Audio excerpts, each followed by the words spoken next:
Hey guys, tonight we're crawling into a myth spun out of moonlight and mischief woven from golden thread, tangled with pride, and gently held together by one tiny creature you've probably side-eyed in the shower. That's right, we're talking about why Athena, yes, helmet-wearing, spear-tossing, wisdom-oozing Athena might have been the one who first taught spiders to knit, or at least to spin stories that stick. Picture this, a starlit sky stretched above ancient Greece, thick with constellations the gods themselves supposedly arranged. You lie back on cool marble somewhere near a half-forgotten olive grove. A cicada hums sleepily nearby. A breeze slips between crumbling pillars. And overhead, a soft shimmer like the threads of a loom pulled taut by something divine. The Greeks believed the world was made and maintained by threads, not just metaphorical ones, literal ones. Threads spun by the fates, woven into mortal lives, snipped at the gods' leisure. Your whole existence probably hanging from a celestial hook, like a half-done scarf. A crooked one if you were unlucky. So before you get comfortable, take a moment to like the video and subscribe, but only if you genuinely enjoy what I do here. And if you're tuning in from some quiet corner of the world, drop your location and local time in the comments. I love seeing where and when people fall asleep to history. Now dim the lights, maybe turn on a fan for that soft background hum, and let's ease into tonight's journey together. You start where the stars meet thread, because for the Greeks, they weren't so different. Orion was strung across the sky like a banner, the Milky Way. A splatter of wool from a goddess's frustrated attempt at night knitting. Okay, maybe not canon, but it tracks. In the city of Athens, looms weren't just furniture, they were focal points. Every household had one, often worked by women from sunrise to torchlight. Wool was dyed in vats that smelled like old olives and mystery. Threads were stretched and beaten and coaxed into shapes, much like Greek politics. The goddess Athena, patron of the city, wasn't just a war genius, she was also the divine queen of crafts. Her favorite, weaving, which is kind of adorable when you think about it. The same woman who turned men into stone-eyed statues could also spend hours choosing the right tension for her warp threads. She had a loom in Olympus, or so the poets claimed, and when she wasn't throwing lightning-tipped spears or schooling heroes on strategy, she was designing some of the most meticulous fabric patterns in myth. And not just floral ones. She wove narratives, images of battles, betrayals, the rise and fall of kings, all stitched into silk. Her tapestries were like ancient tweets, except fewer opinions and more epic comeuppance. Here's your reality check. You probably wouldn't survive a week in ancient Greece if you couldn't work a spindle. Forget swordplay. If you couldn't card wool, or at least tie a decent knot, society might look at you sideways. Even gods respected the thread, especially Athena. Which brings us to the night's central thread, how one mortal girl wove herself into history by doing the one thing the gods hated most. She got too good, but not yet. For now, you're still under the sky stars, drifting slowly like glowing dust motes caught in silk. Somewhere in the shadows of myth, a spider stretches its legs, flexes its spinnerets, and starts to work. And you breathe in slow and steady, letting the rhythm of that ancient loom settle your thoughts like a weighted blanket woven in olive wood shadow. The story is waiting. You wake not abruptly but softly still beneath that imagined sky of drifting constellations still wrapped in olive-scented air and the whisper of threads brushing threads. And now it's time to meet her. Not the spider, not yet, but the one who would teach the spider everything it needed to know. The original overachiever of Olympus, Athena.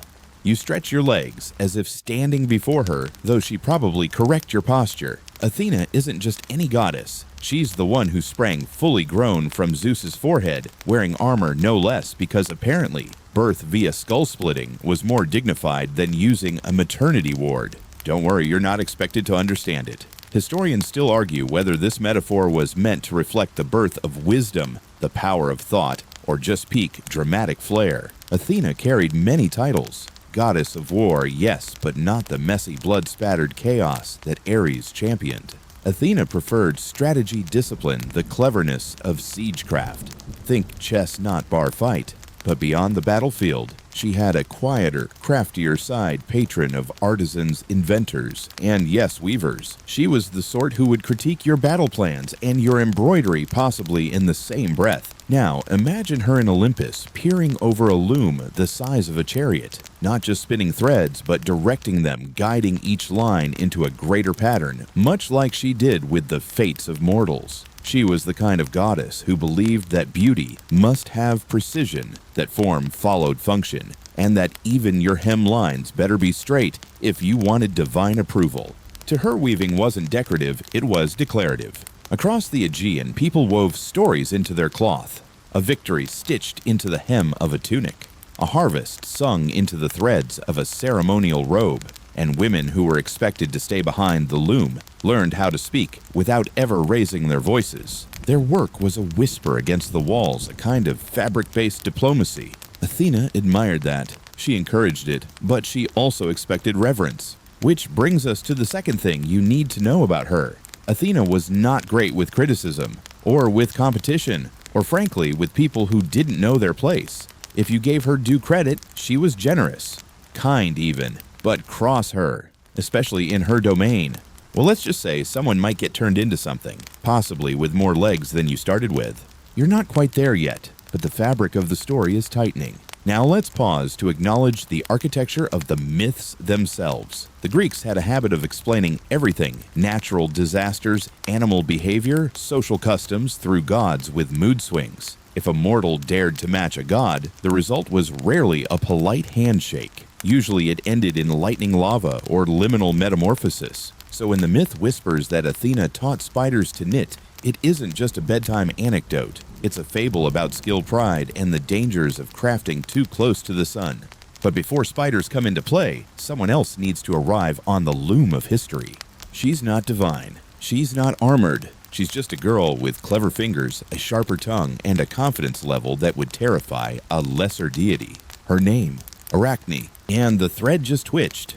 You step into a sun-drenched courtyard, now where vines creep lazily over terracotta walls, and the air hums with the low buzz of bees. Somewhere in Lydia, not far from the river, Meander, a girl bends over her loom, and her fingers move faster than your thoughts. Her name is Arachne, and she is absolutely not aware she's walking into myth. She's just weaving because that's what she's always done, not because a goddess told her to, not because a temple ordered it, just because she can. And, let's be honest, because she's excellent at it. Arachne's work is the kind that makes people stop mid-step and forget what they were saying. It's detailed, clever, with textures that ripple like real wind and colors that make old women squint to check if the threads are glowing. Even her mistakes on the rare occasions she makes them look intentional. Arachne doesn't weave for worship. She weaves for art, for joy, for the quiet power that comes from creating something no one else can. And, oh, does it draw attention? Soon, people start whispering in the market stalls and bathhouses. Have you seen the girl from Colophon? She makes Athena's work look rushed. I swear one of her tapestries blinked at me. And Arachne, she hears it all. At first, she brushes it off. But slowly, that flicker of pride catches curls and begins to burn. She starts to believe what they're saying, starts to agree, starts to compare. That's when it happens. Someone, likely a well-meaning neighbor, or maybe a smug uncle with no sense of self-preservation, says aloud the thing everyone's been dancing around. You weave better than Athena herself. Now, in Greek society, that kind of comparison isn't flattery, it's a trap. Complimenting a mortal above a god is like saying your soup tastes better than Zeus's lightning bolt feels. It invites retribution. But Arachne doesn't flinch. She says, and we'll paraphrase lightly for bedtime ears, if Athena thinks she's better than me, she's welcome to come prove it. That sound you just heard, that was Olympus turning its head. Now let's pause for a moment and note historians still argue whether Arachne was based on a real weaver, a village folktale, or just a poetic vehicle to explain why spiders spin webs. But it doesn't really matter, because in myth, truth lives in the metaphor. And the metaphor here is starting to tangle. Imagine, if you will, a goddess with perfect posture and centuries of divine dignity, hearing that a mortal child has just challenged her to a loom off. That's not something Athena lets slide. And yet she doesn't storm down with fire and thunder. That's not her style. No, Athena is strategic.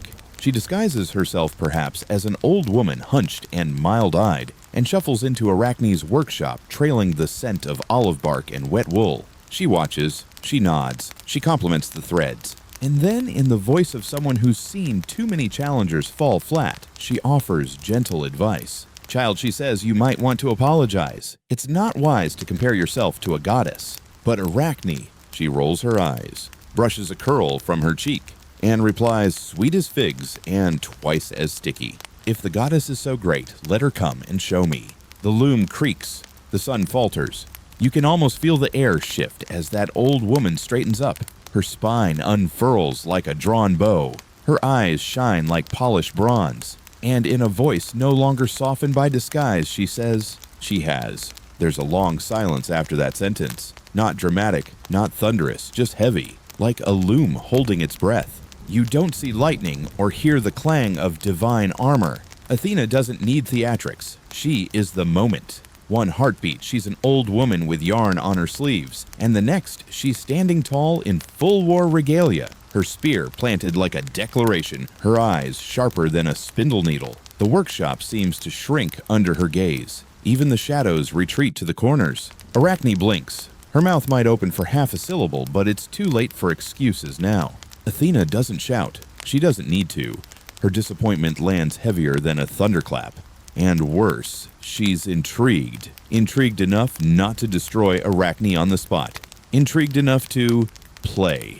She steps forward, her voice calm even. You challenged a goddess, so now you'll weave with one. And just like that, it begins. Two looms, side by side. You stand back, heart softly thudding as the god and the girl each take their place. Skeins of wool and flax appear like summoned spirits. Spindles spin of their own accord. The room warms not from fire, but from focus. Athena starts with the gods. Her tapestry is glorious, a glittering parade of divine justice and order. She weaves Zeus atop Olympus, Poseidon taming seas, Apollo gilding the world in music. Each thread sings with discipline.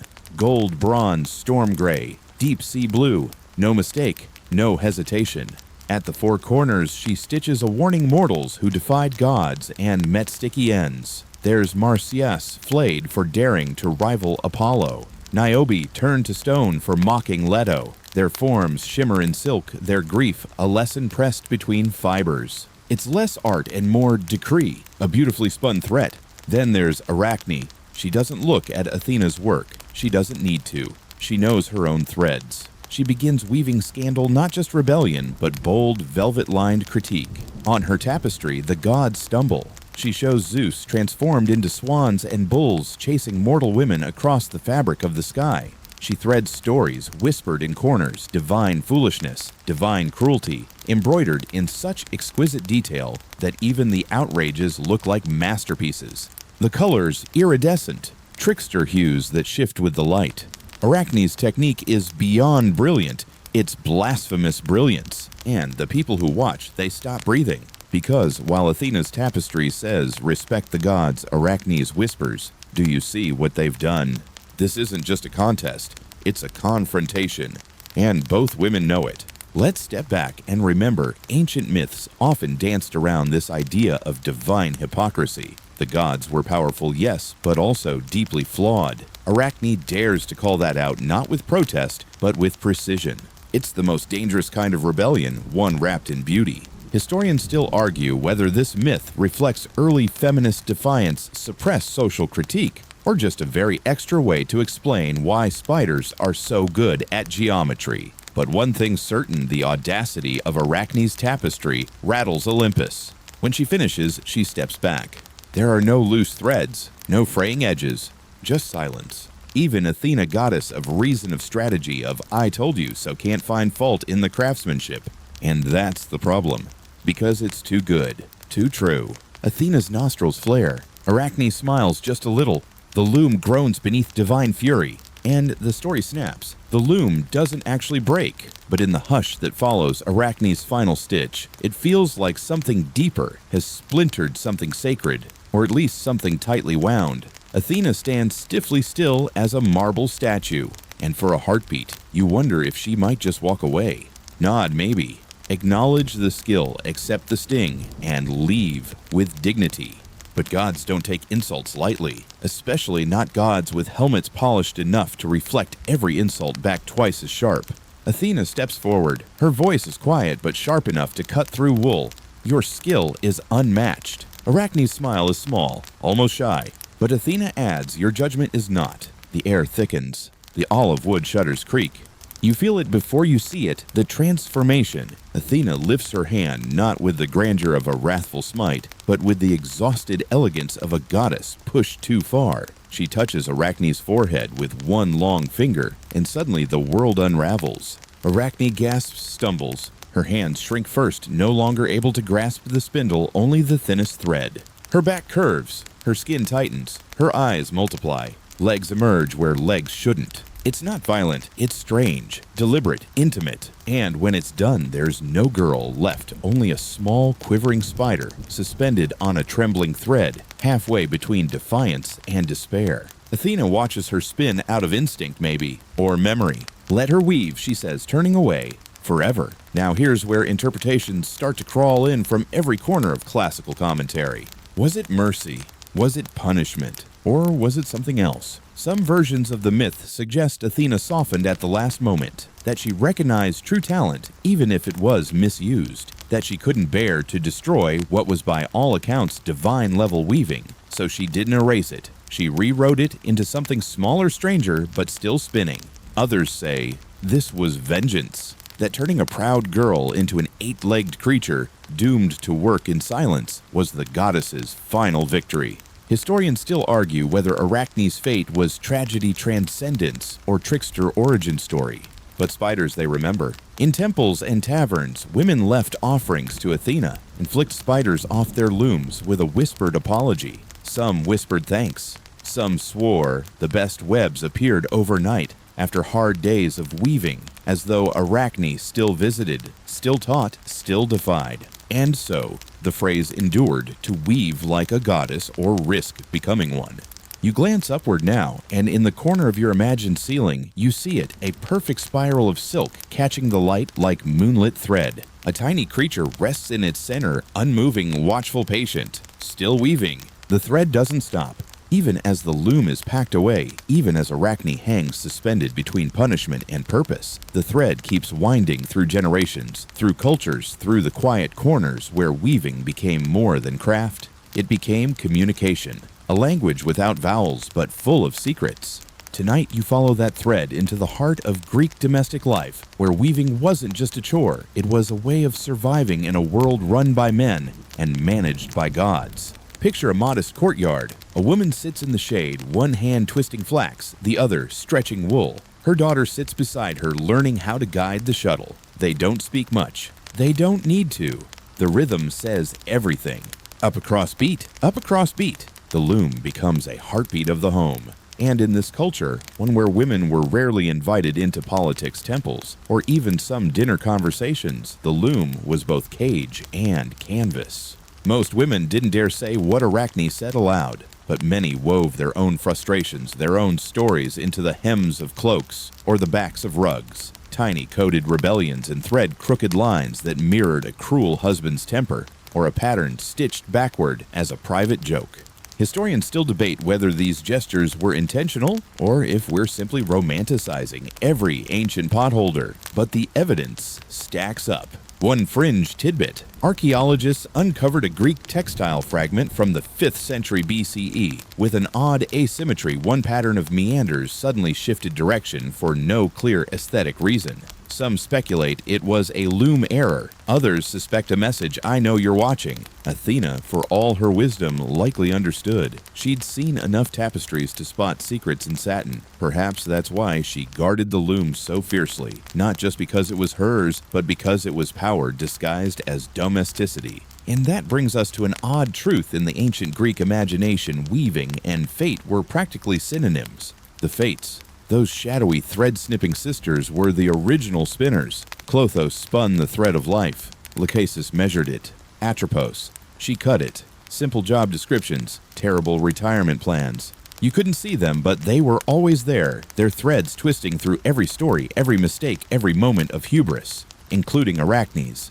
Some myths even claim Athena consulted them before transforming Arachne, as if asking permission to shift someone's destiny. Others suggest she didn't ask at all. Because here's the thing, gods don't always follow the thread. Sometimes they yank it. But humans, we hold the end with trembling fingers and try to braid something beautiful before it frays. So tonight, as you drift further into sleep, imagine your thoughts woven into a gentle spiral, like a spider's web or a loom's embrace. Soft, repetitive, safe. And remember, every thread has tension, but the best ones hold even in silence. You're deeper now, somewhere soft, somewhere quiet, and the thread has pulled you into the lesser-known corners of mythology, where spiders aren't the only ones whispering secrets in silk. Because Arachne may be the star, but she wasn't the only mortal to push back against the gods. Greek myths are full of clever humans towing the divine line, especially women who spun stitched or spoke truths the heavens didn't want aired.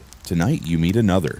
Her name is Philomela, and her story is not told with comfort in mind, but will tread gently wrapping it in metaphor and moonlight. Philomela was a princess of Athens' sister to Procne, and most relevantly, a weaver. She was known for her beauty, yes, but also for her voice. That's important. Her words carried weight, and in a cruel twist of fate, it was that voice the gods, well mortals acting like gods, tried to silence. In short, she was wronged, deeply, brutally, and when the villain of the story thought he'd succeeded in silencing her, thought he'd cut her off from justice, Philomela did something extraordinary. She sat down at her loom. She wove her story not figuratively, but literally. Thread by thread, image by image, she constructed a visual confession. No words, just wool. It was a tapestry of testimony, a woven scream. She sent it to her sister, and Procne read it. Here's where it gets twisty and tragic. The revenge they plotted is intense. Too much for a bedtime retelling. But what matters most for us is that Philomela used her loom to speak when speech was denied to her. Historians still argue whether this myth is about trauma justice or the resilience of creative expression, but it sits next to Arachne's story like a darker, more desperate echo. The loom once again becomes a mouth, a thread once again becomes a lifeline, and Philomela, she too was transformed, some say into a nightingale, a bird that sings most beautifully in the dark. Arachne spins, Philomela sings, both of them weaving truth into places the gods had tried to silence. You shift a little beneath your covers, maybe brushing against the edge of a blanket. You imagine it stitched by a gentle hand embroidered with symbols no one else notices, curved lines that whisper, I was here, I mattered, I made this, and you did. Let's stay in the hush of the loom for a while longer. The myths we've touched Arachne Philomela aren't just about punishment or pride. They're about craft, as language thread, as resistance. And nowhere is that clearer than in the homes of women across the ancient world, where weaving was less a pastime and more a declaration of skill, of survival, of identity. Now close your eyes and imagine a humble Greek home in the city of Corinth. It smells of warm oil and smoke from an early breakfast fire. You hear the steady clack of wood against wood, the household loom in use before the sun even hits the windows. At the center is a mother, perhaps no older than 30, though the lines on her face suggest many sleepless seasons. She's weaving tunics for winter. Her eldest daughter spins flax. Her youngest pretends her dolls need tiny robes. No one raises their voice. They don't need to. Their stories told in warp and weft. Historians still debate just how much autonomy Greek women had through domestic labor. Some claim it was merely a function of male-dominated society. Stay in the house. Keep your hands busy. But others point out that textile production, especially fine weaving, was a powerful economic skill. Good weavers were respected. Their work was traded praised and often signed with specific patterns or color choices unique to their hand. Like ancient business cards, but softer. One fringe tidbit, certain Athenian women supposedly created secret stitch codes, barely perceptible alterations in the weave to identify their works in the market. Imagine walking through the agora and recognizing a friend's work by the subtle twist of a border, like spotting someone's handwriting in a crowd. Athena, patron of crafts, surely watched over these women, but perhaps not with the same stern eyes she gave Arachne. Maybe when the stakes were lower, her gaze softened. Maybe she respected the quiet tenacity of those who wove not for glory, but for family, for daily bread, for peace. You picture her now, helmet tucked under one arm, olive branch resting against her leg, pausing at a window to watch a grandmother teach her granddaughter how to twist fibers. The goddess says nothing, just nods once barely perceptibly, and keeps walking. And behind her, a thin strand of gold thread drifts in her wake, snagging for a moment on the windowsill before vanishing into morning air. And so the thread drifts across the sea, catching on sails and shawls and stories until it lands of all places in Rome. Yes, the Romans borrowed gods, roads, and architectural swagger from the Greeks, but they also borrowed the loom. And as Romans were wont to do, they streamlined it, made it more practical, a little less mystical, a little more industrial. Still, the reverence lingered, especially among the upper-class Roman women who weren't exactly encouraged to attend debates or manage property, but were absolutely expected to know their way around a warp-weighted loom. You're in a villa now. White stone walls, echoing halls, and the distant splash of a fountain you'll never quite see. In the women's quarters, a Roman matrona sits with her servants and daughters, fingers moving, voice soft. She's not just weaving fabric.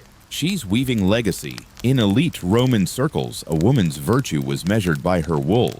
Domum servavit lanum fecit, they used to say. She kept the house. She made the wool. This wasn't just quaint praise. It was political branding.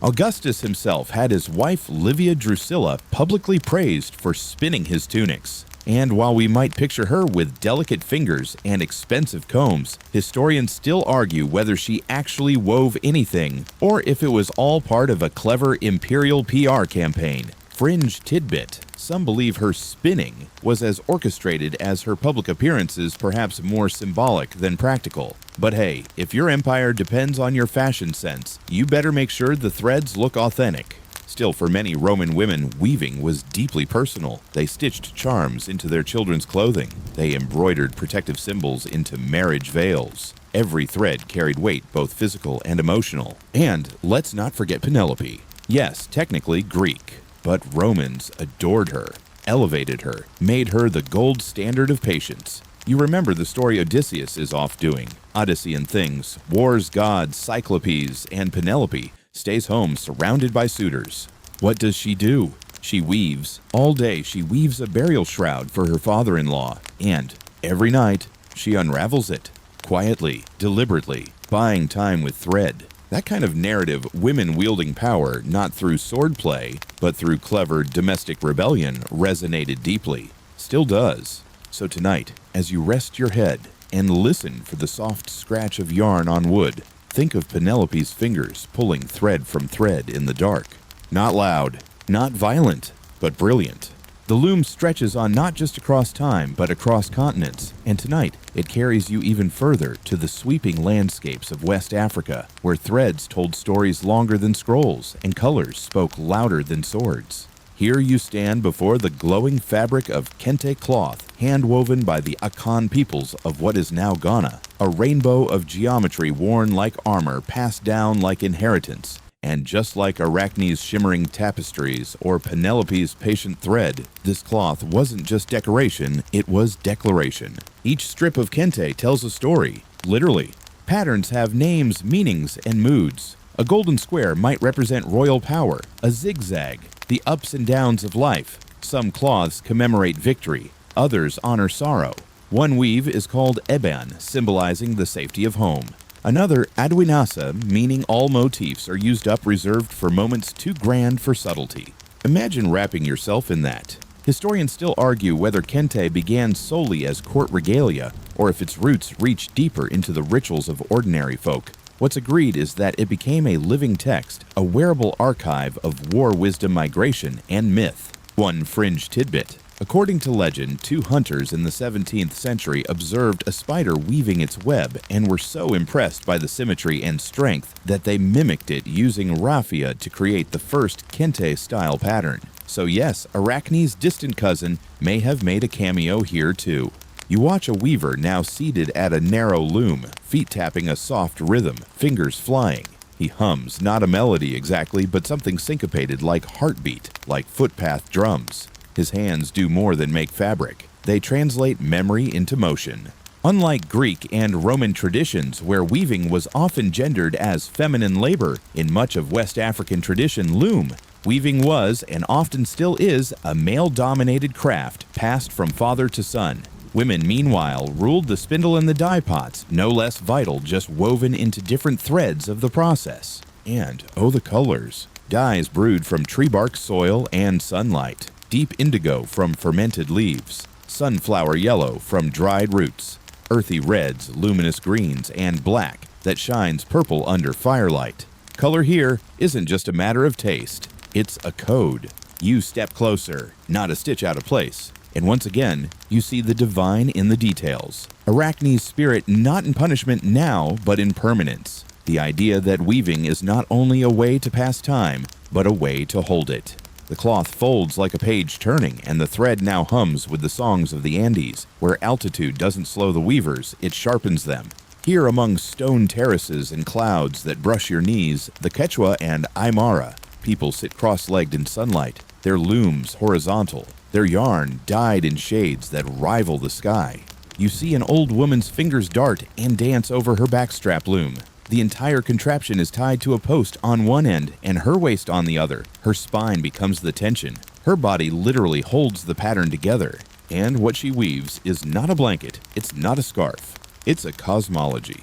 Every motif has meaning. Diamond shapes might represent eyes watching from the heavens. Zigzags echo the lightning of the mountain gods. Dots inside squares. Some say those are tiny alpacas, others the souls of ancestors. Historians still argue whether these patterns preserve a pre-Inca language, an unspoken record of migration, myth, and astronomy. What's certain is that this weaving is as much about remembrance as it is about warmth. A fringe tidbit. Some Quechua elders believe the patterns can protect you from evil spirits if worn correctly. Others whisper that a specific stripe sequence woven into a baby's swaddle blanket ensures strong lungs for the thin mountain air.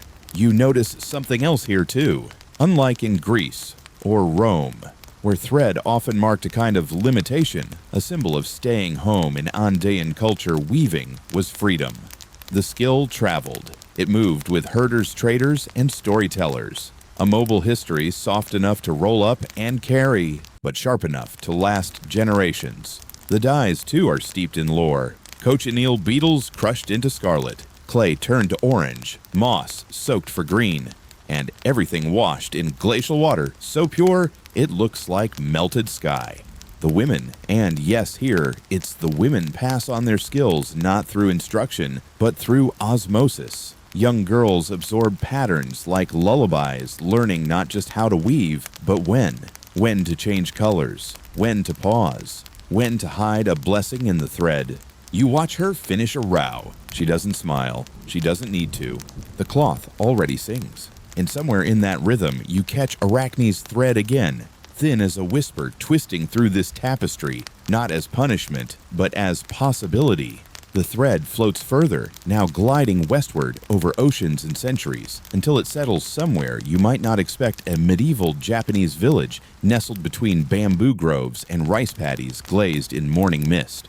Here, the loom speaks in whispers, not clangs. Everything is gentler, slower, tied not only to function, but to philosophy. Because in Japan, especially during the Heian and Edo periods, fabric wasn't just for wearing, it was for feeling. Tonight, you settle beside a woman in a thatched roof home. She wears a faded indigo kimono sleeves pushed up to her elbows, and her bare feet curl softly beneath her as she adjusts her ciabatta, a ground loom delicate and low. She's weaving kasuri, a cloth so intricate, its patterns have to be imagined in advance, dyed into the thread, before weaving even begins. Think about that. Designing something you can't see until it's almost done. Trusting the pattern will emerge if your hands remain steady. That's faith. That's art.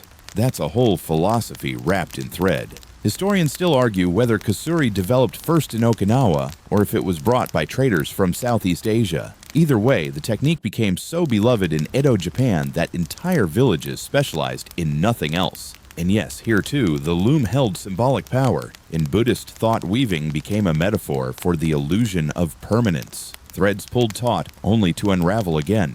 The wheel of samsara spun not unlike a bobbin. Even in No, theater characters spoke in poetic riddles about the shuttle of life. One fringe tidbit: in some Zen traditions, monks meditated while spinning thread, believing the act of pulling silk from silkworm cocoons mirrored the process of stripping illusion from the self. And if you're wondering where Athena fits in here, she doesn't exactly, but her spirit lingers. In the quiet precision, in the idea that weaving isn't about domination or defiance, but presence. Unlike Arachne's challenge or Philomela's protest, this weaving is a kind of listening. Each tug of the shuttle asks, "Am I here? Am I paying attention?" Even the dyes are meditative. Indigo, fermented for weeks in earthen pots, bubbles like a calm ocean. The cloth emerges not blue, but green, then slowly oxidizes in the air to deep celestial blue. It's not magic, but it feels like it. You breathe slower just watching it, and as the final threads slide into place, the woman smooths her cloth with a hand soft from use. She doesn't look at you, but somehow she knows you are watching. She nods once, a silent acknowledgement, then begins again. The loom is quieter now, almost inaudible, as it crosses into the misty glens of medieval Scotland, where weaving wasn't just practical, it was ancestral.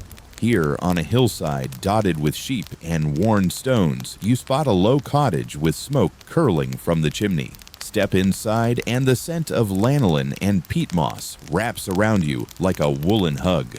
The hearth crackles, and in the dim light, a woman sits with a drop spindle coaxing thread from tufts of Highland fleece. She's not in a rush. No one weaving by firelight ever is. Her fingers move with the slow certainty of someone who has spun this same wool in the same season since before her own mother had gray in her hair. The rhythm is hypnotic twist, draft, wind, repeat. And the story she spins isn't hers alone. It's clan memory embedded in tartan. Now, tartan wasn't always the rigidly organized plaid we picture today.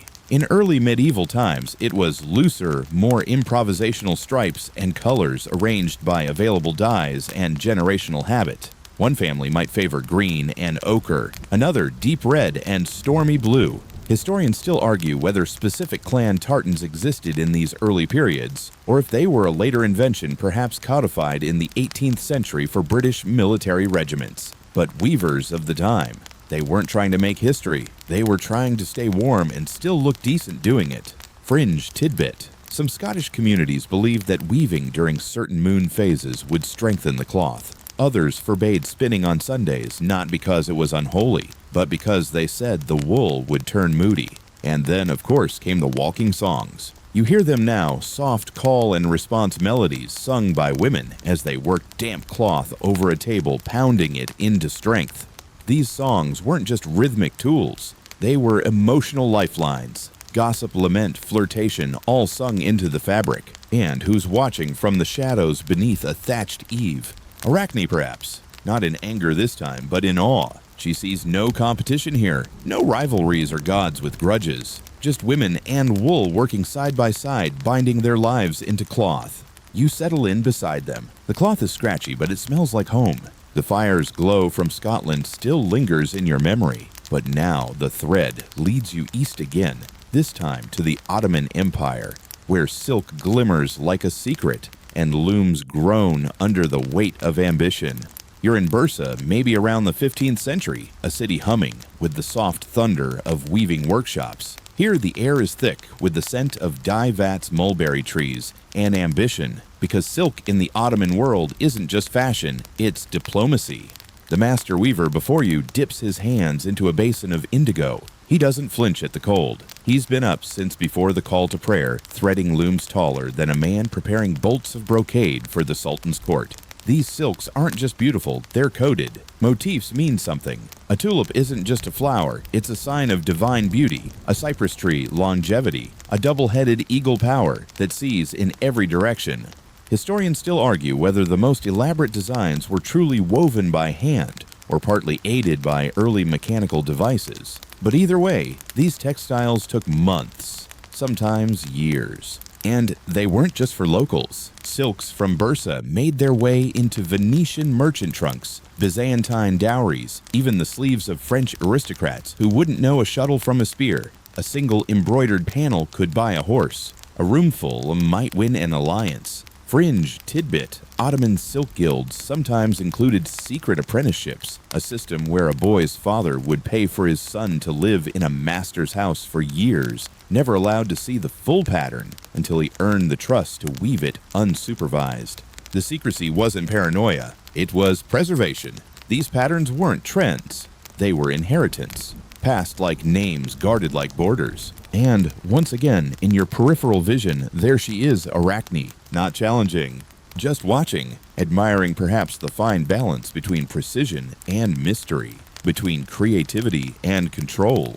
Because this isn't her story anymore, it's a chorus, 1,000 looms singing different songs in different dialects, and yet still tied by one golden thread that whispers this matters. You run your fingers over a finished panel. It's cold, but it hums. From silk brocades in Ottoman halls to something far rougher, but no less meaningful, the thread now guides you to a dry, cracked plain under an open Australian sky. You're here to listen not just to the wind rustling through Spinifex grass, but to the songs inside the thread. Because in many Aboriginal Australian communities, weaving isn't about garments or wall hangings, it's about mapping.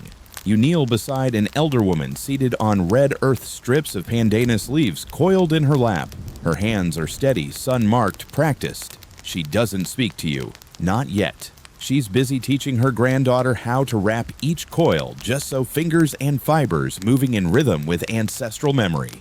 They're making a dilly bag, but not just any bag, one that might carry bush food, a baby's belongings, or messages too sacred for words. And unlike looms, this is freehand weaving, circular, portable, alive. Every stitch is a place, every coil is a path. Historians still argue whether these woven forms should be interpreted as literal maps, or if they serve more metaphorical purposes within Dreamtime narratives. What's certain is that in many Aboriginal languages, the word for weaving overlaps with story or journey. A fringe tidbit: some elders say that certain baskets are never finished. They're added to each season with new colors representing rains, births, or travels. The basket becomes a kind of living document, like a diary that doesn't care for pages. The pandanus leaves used in this work must be softened in underground pits, soaked dyed with crushed berries, and even chewed to gain the right flexibility. Yes, chewed by mothers, sisters, aunties, passing the thread through generations by way of their own mouths. You sit in the shade watching. The girl leans too hard, frays a strand. The elder doesn't scold, she just laughs, slices a new piece, and starts again. The lesson is not just in the weave, it's in the patience. And what's most beautiful, this weaving holds no desire for permanence. It's meant to live and decay, to return to the earth like everything else. No museums, no palaces, just the cycle moving on. Arachne would tilt her head here. She who fought for glory might not understand the comfort of impermanence. But you're starting to, because the loom is everywhere, even when it's made of leaf and silence, even when it doesn't want to be remembered. Dust from the red earth still clings to your thoughts, but the thread pulls you now toward colonial America, where the rhythm of the loom shifted with revolution necessity and the clatter of politics disguised as plain cloth. You find yourself in a wooden cabin in Massachusetts. It's the 1770s. Outside, someone's yelling about liberty. Inside, a woman is weaving her resistance one shuttle pass at a time. Homespun, they called it. Simple, scratchy fabric. Nothing like the refined textiles imported from Britain. But during the American Revolution, homespun became a statement, a badge of honor, a declaration of defiance as loud as any musket fire except less explodey. You picture her now. Apron dusted in flour, one child on her hip, another pulling at her skirt. And yet she weaves, because wearing British cloth would mark her as a traitor in her own village. Historians still argue whether this boycott of imported goods genuinely impacted the British economy or was more symbolic. But for the women, weaving by candlelight symbolism was more than enough. They didn't need their cloth to change the world, just to stitch them into the effort. Fringe tidbit: some colonial women gathered for spinning bees, where they would weave en masse in public, almost like a political rally, except everyone brought their wheel, and nobody got punched. And it wasn't just women. Well, mostly women, but young boys and old men, enslaved Africans, and indigenous neighbors, everyone wove, each for different reasons. Some out of patriotism, others out of survival. A few because it was the only way to stay warm through a New England winter with no imported wool.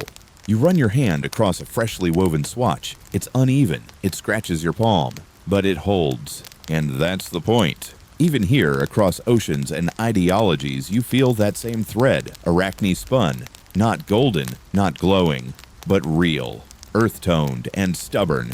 The woman at the loom doesn't glance up, but her voice drifts toward you as she sings under her breath a lullaby in a protest. In the same breath, we spin our thread, we take our stand. You hum along even if you don't know the rest. The smoke of rebellion fades, and the loom creaks once more, this time in a quieter corner of the world rural France, sometime in the 19th century. The war is over, the empire is bored, and in this sleepy little town nestled along the Loire Valley, you find a cottage where lace flutters like breath on a windowsill. You're watching a woman make bobbin lace 1,000 tiny knots dancing across a pillow. No loom, no tension frame, just wooden bobbins, threads of linen or silk, and a mind sharp enough to memorize a dozen interlocking paths at once. This isn't the fast utilitarian weaving of revolution. This is slow, decorative, luxurious, and yet oddly meditative. She doesn't move quickly. The rhythm is soft, hypnotic. Tap, twist, crosspin, tap, twist, crosspin. The bobbins knock together like beads in prayer. Her fingers move with the kind of calm confidence that only comes from making something useless but beautiful for decades. Lace didn't start here, of course. Some trace it back to Italy, others to Flanders. Historians still argue whether the first real lace was made with needle or bobbin, but what's clear is that by the 1800s, French lace had become a currency of elegance. Brides wore it, queens demanded it, villagers traded it like gold. Fringe tidbit. During particularly cold winters, some lace makers supposedly blew warm air into their sleeves to keep their hands nimble, creating the oddly poetic image of women breathing life into fabric quite literally. And lace had rules. So many rules. Patterns guarded like secrets. Apprenticeship terms that stretched for years. One missed cross, one bobbin out of place, and the whole motif, a delicate flower or a spiderweb spiral, would warp beyond recognition.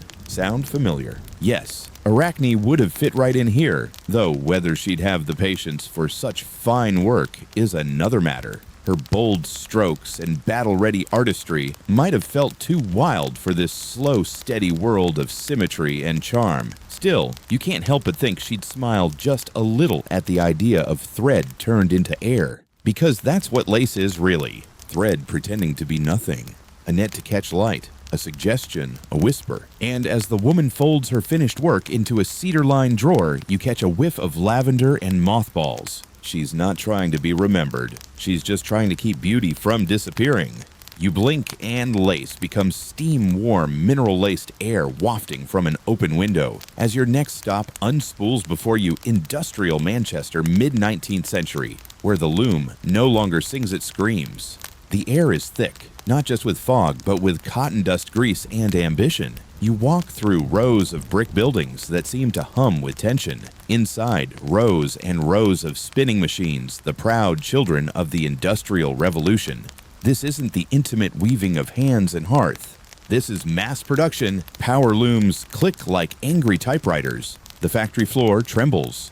And at the heart of it all, a girl no older than 12 squints under flickering gaslight, tying broken threads faster than her own heartbeat. This is weaving as survival, and yet amid the soot and soot-colored dresses, you catch something unexpected craft, even here. A woman beside you adjusts the shuttle with a kind of reluctant tenderness, muttering about thread tension like it's a difficult child. She knows this machine by feel, knows its coughs and hiccups, knows how to coax beauty from it, even when the foreman isn't watching.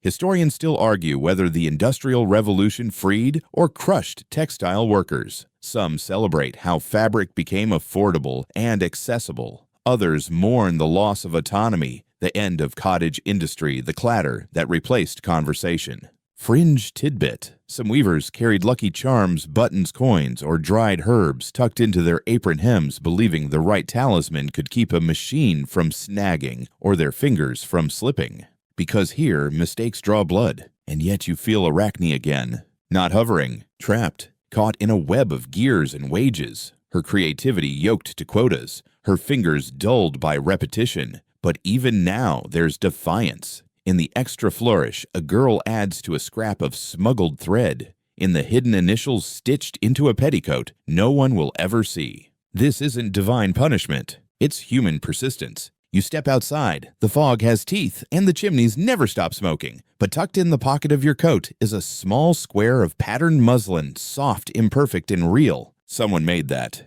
Someone tried. The clatter of industry fades, replaced now by the hush of thread, running smoothly through fingers, not in a factory, but in a quiet parlor in Victorian England, where embroidery isn't work, but virtue.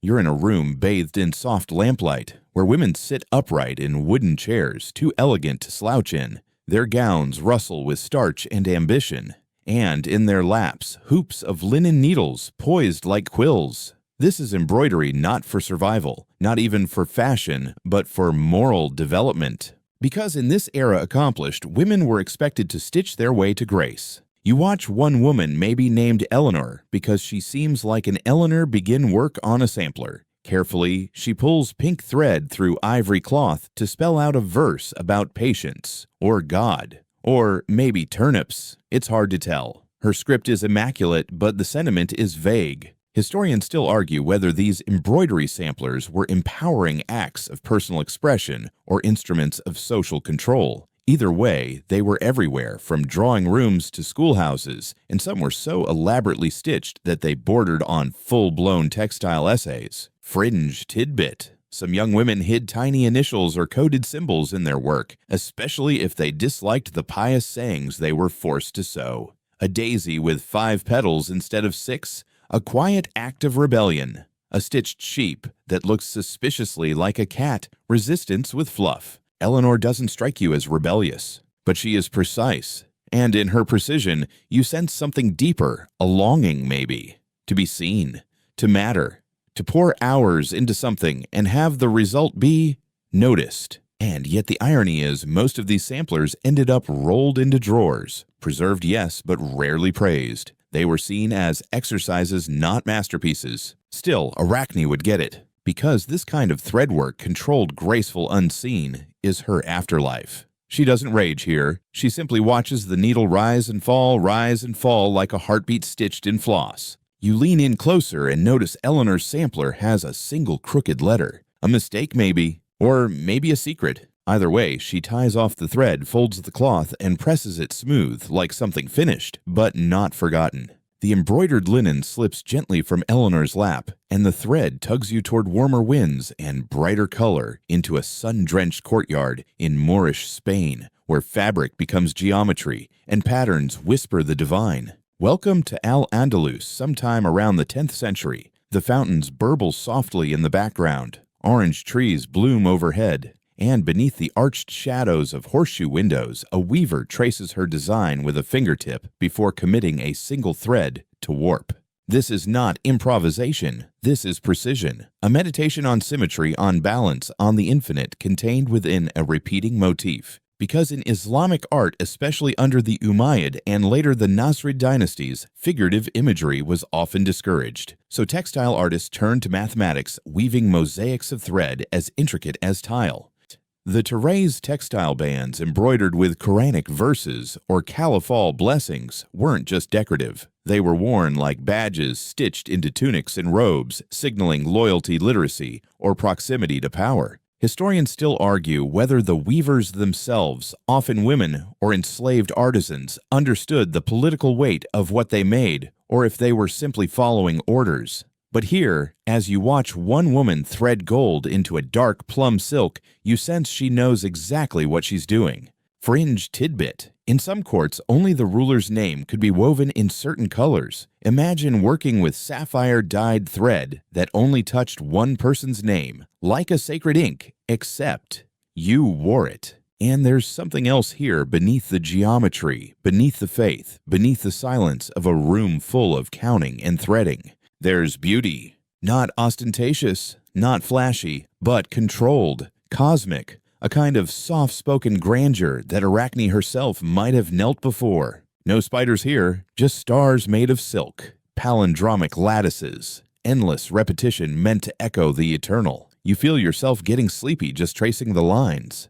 The woman finishes a row. She exhales slowly as if she's been holding her breath since sunrise, and she smiles. Because when thread behaves, the world feels just a little more in order. The stars of Al-Andalus recede, and you find yourself walking beneath massive stone arches, the sound of sandals brushing marble echoing through corridors of Byzantine Constantinople. This time, you're not beside a weaver. You're beside an emperor swathed in robes stitched with gold thread so fine it gleams in torchlight like still water. But let's follow that thread not to the throne room, but to the quiet workshops beneath the palace, the imperial looms, the forbidden chambers. Here, only the most trusted artisans work their fingers nimble, their mouths closed. Because in Byzantium, textile production, especially the making of silk, was state business, a matter of national security. Historians still argue how exactly the Byzantines came to dominate silk production. Some credit 6th century monks who smuggled silkworm eggs out of China in hollow canes. Others say the knowledge spread more gradually via Persian intermediaries. Either way, by the 9th century, Constantinople controlled the silk trade like a dragon guards its hoard.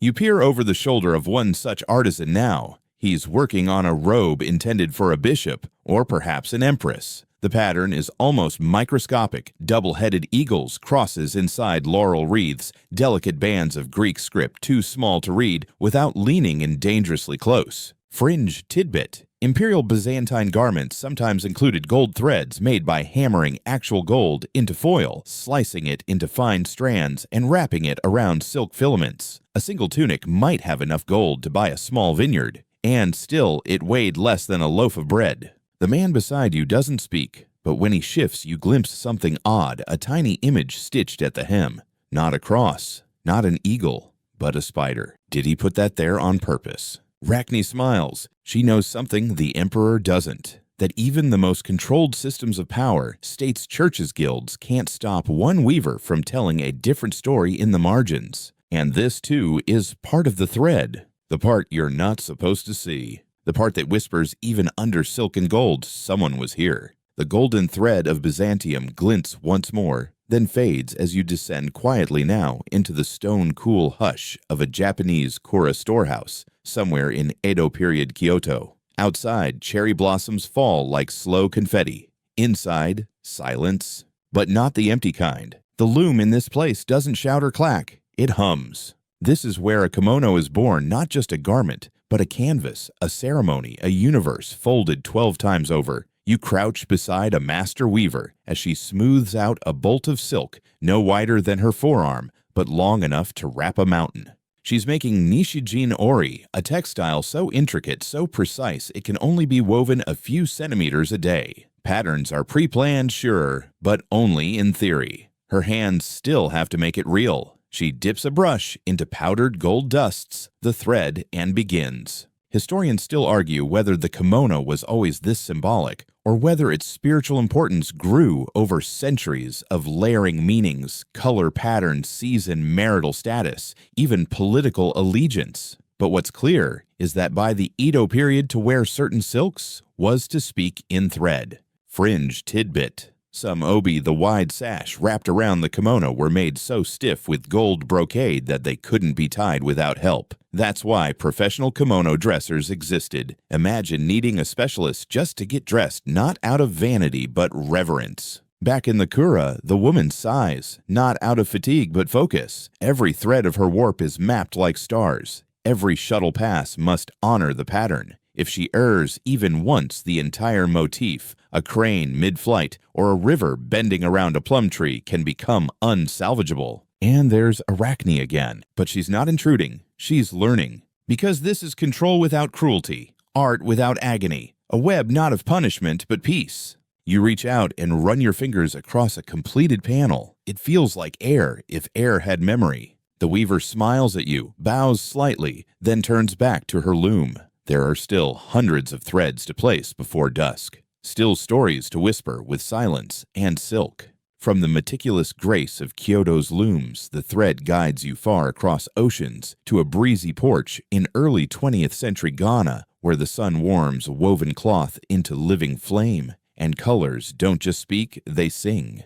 You're in the town of Bonwire, home of kente cloth, where each fold tells a proverb and every color carries a charge. Red for sacrifice, blue for harmony, gold for royalty, black for maturation and spiritual energy. Before you, a man sits at a narrow double-headed loom, bare feet, working wooden pedals, hands dancing across vibrant threads like a jazz pianist. He's weaving not a design, but a sentence. Because in this tradition, patterns aren't just pretty, they're language. This strip of cloth he's weaving, it might be called Ebenasa 3, even bars representing balance, or Iban, which means fence symbolizing protection and security. Historians still argue whether every kente pattern was always fixed in meaning, or if over time, oral interpretations blurred and evolved. But regardless, the cultural gravity remains. Wearing kente is never casual. It's ceremonial performative spoken aloud by the body. Fringe tidbit. Some kente weavers were trained to sing or recite the proverb behind each design while working so the cloth would remember its story more clearly. It's like whispering a blessing into every thread.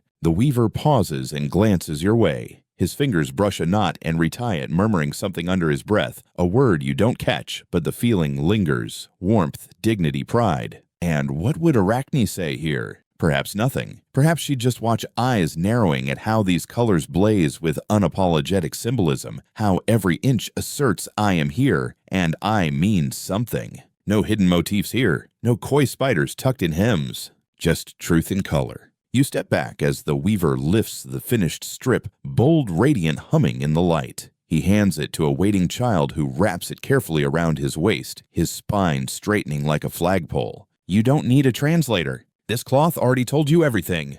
The kente's glow fades into the softness of twilight, and the thread now drifts somewhere quieter, lonelier, into the Arctic Circle, where looms don't creak, but needles bite, and fabric isn't woven, it's stitched into skin. You're walking across packed snow under a purple sky when you spot it, a woman crouched by a sealskin tent, her hands busy with sinew and hide. She's Inuvialuit, one of the many indigenous peoples of the Arctic. And what she's making isn't just clothing, it's survival. This is gut parka work, not gut as in style. Literal intestine, dried, bleached, and trimmed seal or walrus gut stitched into near-transparent windproof tunics. They're weightless, waterproof, and astonishingly strong. A thread can't just look pretty. Here it has to hold up to a blizzard. The thread in her hand is caribou sinew stripped and rolled fine. Her needle, a sliver of bone. She doesn't measure. She remembers. Historians still argue whether gut parkas were purely utilitarian or if decorative stitching, tiny dots, curves, and red ink edging conveyed social or spiritual meaning. What's clear is that many of these garments were passed down like heirlooms, sometimes for generations.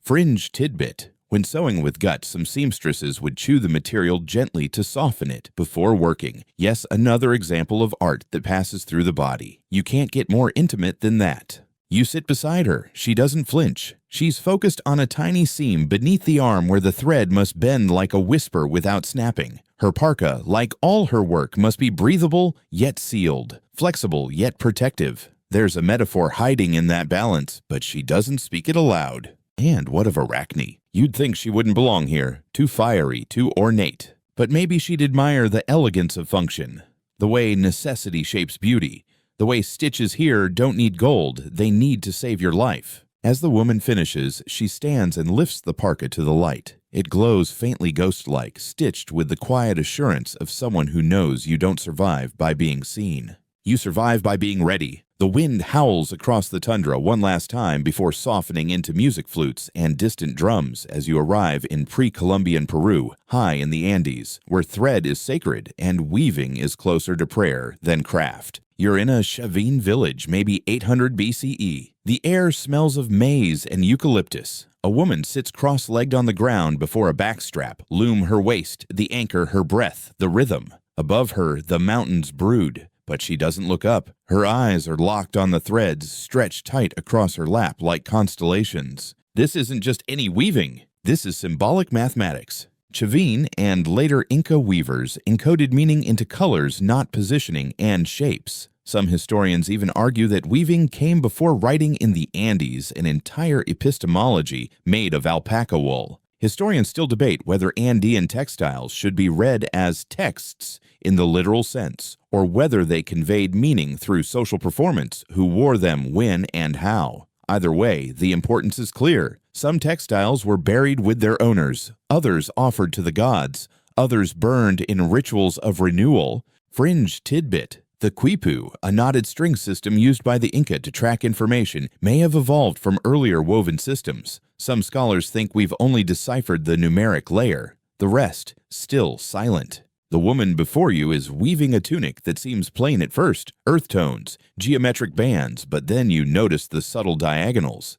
A tilt here, a mirrored square there. To the untrained eye, decoration. To the weaver's community, a story, a lineage, a political allegiance, maybe even a prophecy. And Arachne. She kneels beside this weaver, now finally quiet. Because here, the loom is not a punishment, not a performance, not a metaphor for ego or rivalry. It's a portal. The woman ties off the final thread with a flourish that feels like punctuation. You blink, and the garment is gone, already wrapped around a chieftain's shoulders, already part of a ceremony that will echo across mountaintops. No applause, no curse, just thread turned into memory. The altitude loosens its grip, and you descend into green, lush, humid, and buzzing with cicadas. You've arrived in ancient Southeast Asia in a Khmer village near Angkor, sometime around the 12th century, where water buffalo rest in the heat and silk shimmers like rain caught midair.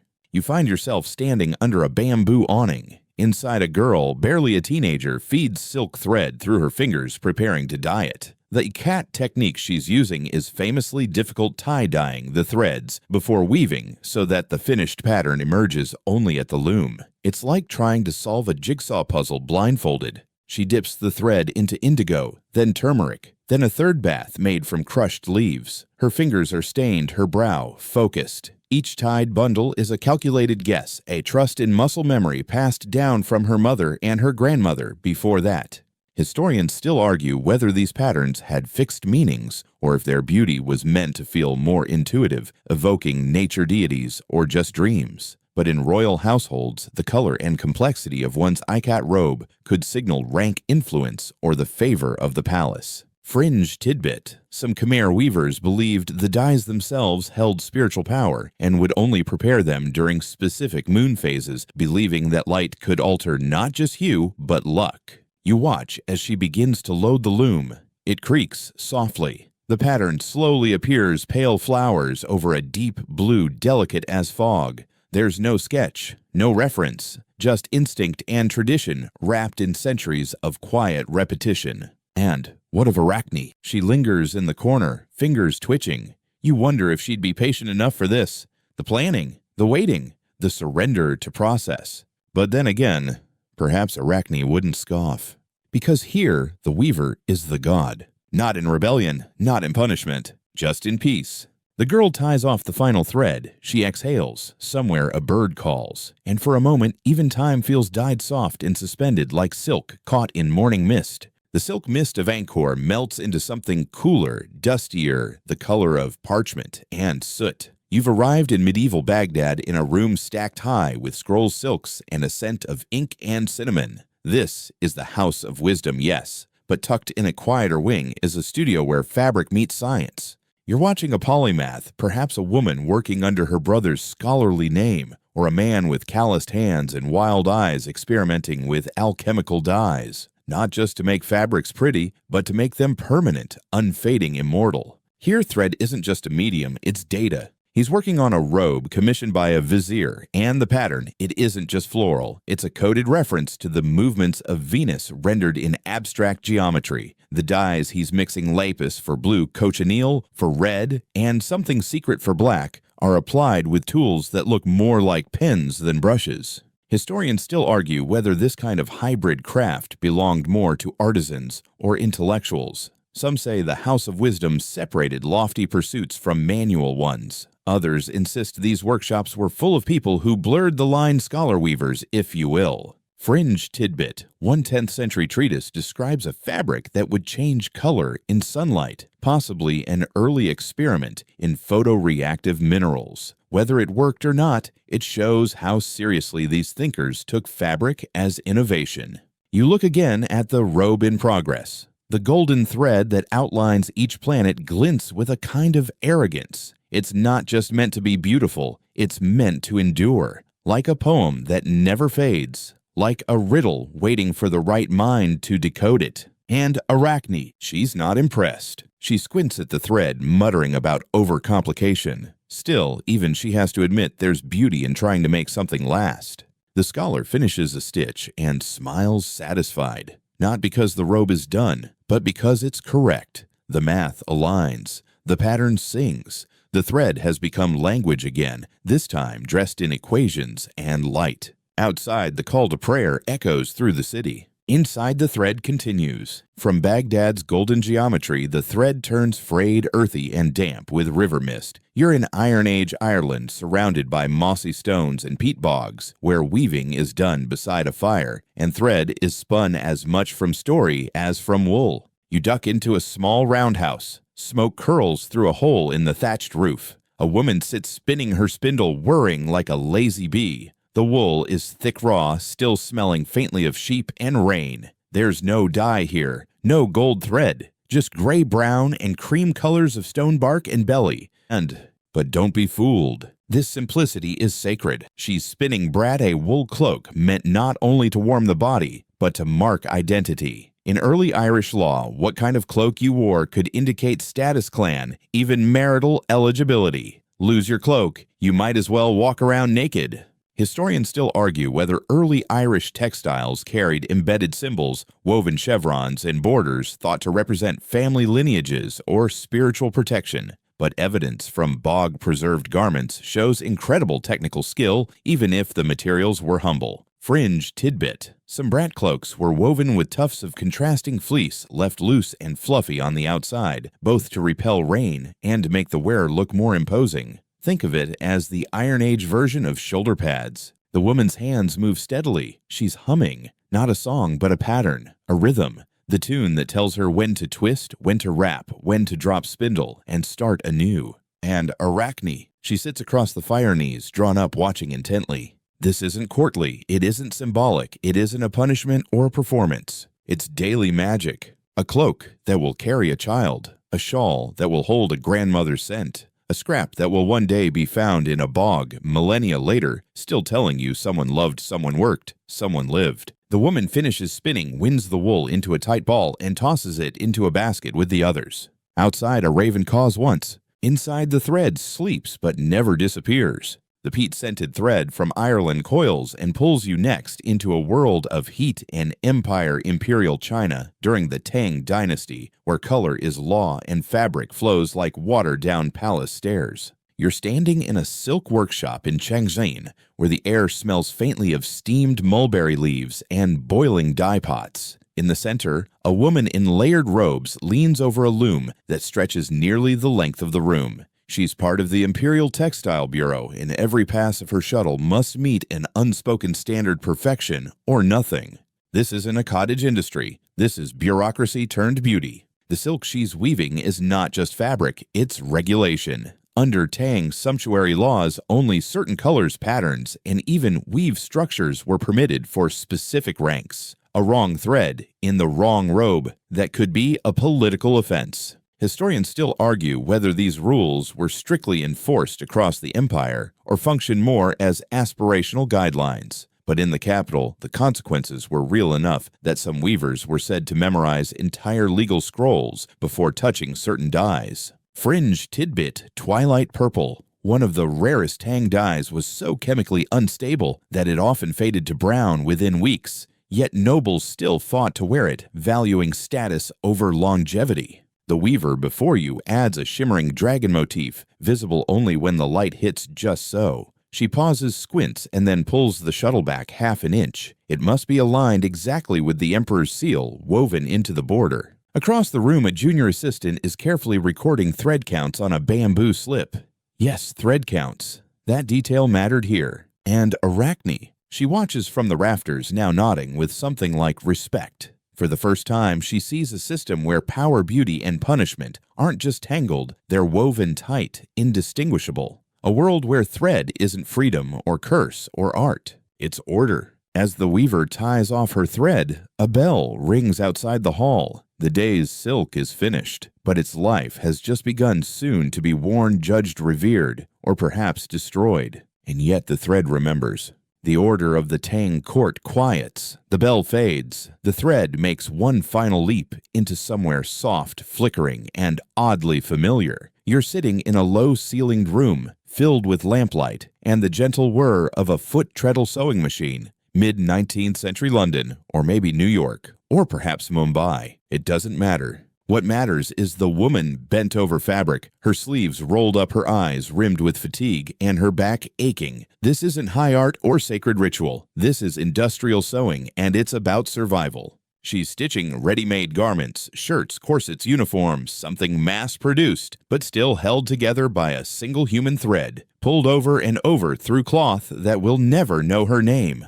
Historians still argue whether these early factory seamstresses were entirely victims of labor systems, or if in their stolen hours they carved out private revolutions, learning to read, organizing unions, hiding stitched initials in the seams of coats bound for noble shoulders. Fringe tidbit. In some early sweatshops, workers stitched hidden prayers into wedding gowns or children's coats, small charms of protection sewn where only the fabric would know. Not out of superstition, out of hope.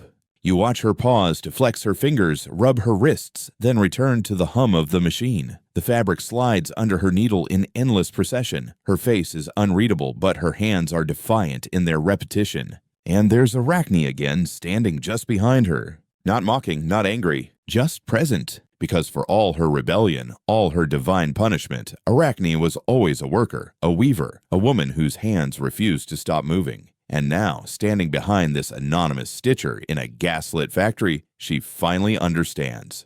This was never about thread. It was always about agency, the ability to create, to alter, to embed meaning, even in things that will be worn and forgotten.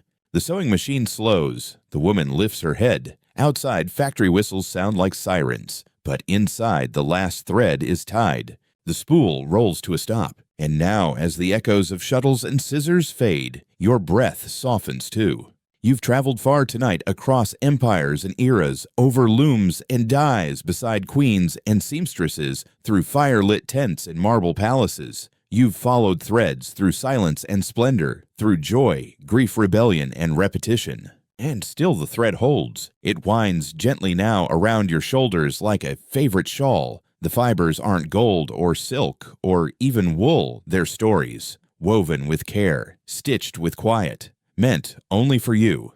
You picture Arachne one last time, no longer cursed or triumphant, but simply still hands, resting eyes closed, surrounded by the soft architecture of all she ever made, a gentle web of effort, grace, defiance, and rest. The world around you is dim now, still.